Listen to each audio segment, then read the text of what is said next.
Because every time I see you, you've done so much more. So I think it's good to start with an update. Okay. So this NDTV thing is in the news. So tell us about what it is.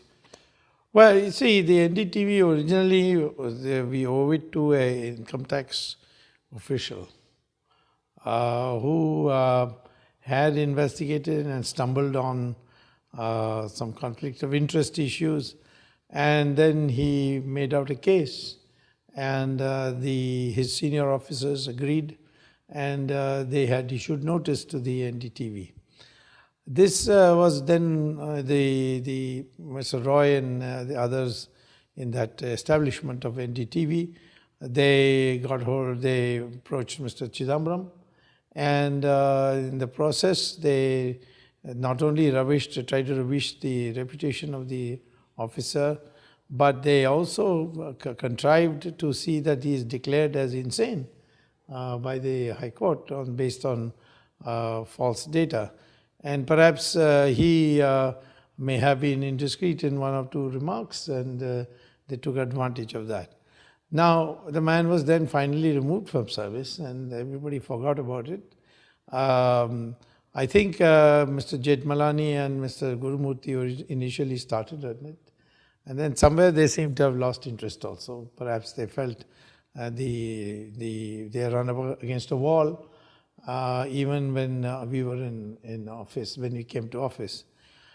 Sometime last, about 4 or 5 months ago, I came across the entire file. And friends of Mr. Srivastav, who was the officer, they also had approached me saying that great injustice has been done.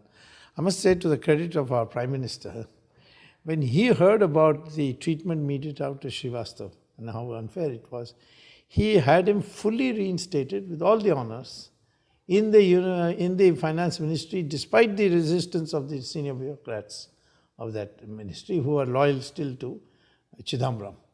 So he got back his job. And then I wrote a letter to the Prime Minister saying that it's very shocking that there's such a big a horrendous money laundering operation has taken place under innocent or innocuous looking heads. But this has to be investigated, and is not being investigated. And the Prime Minister's office must have ensured that the heads of the Enforcement Directorate and the CBI know that the government has no view on this, and they must proceed ahead according to law. And then, of course, we had a change of head in the CBI. A very upright officer, Mr. Alok Verma, became the director. The ED also got some very upright officers. And what one wonders upright officers can do, and why we should preserve them and promote them and nourish them, is an example of this. And immediately the process started. And now, of course, more material is coming out, because the raid has led to disclosure of many more money laundering operations.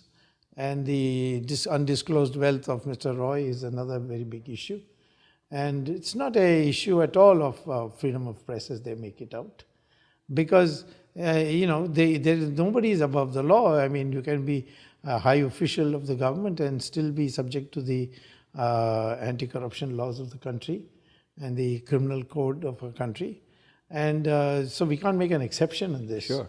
And that is why I think we have done something which is very courageous, and I have to really thank our government for letting the matter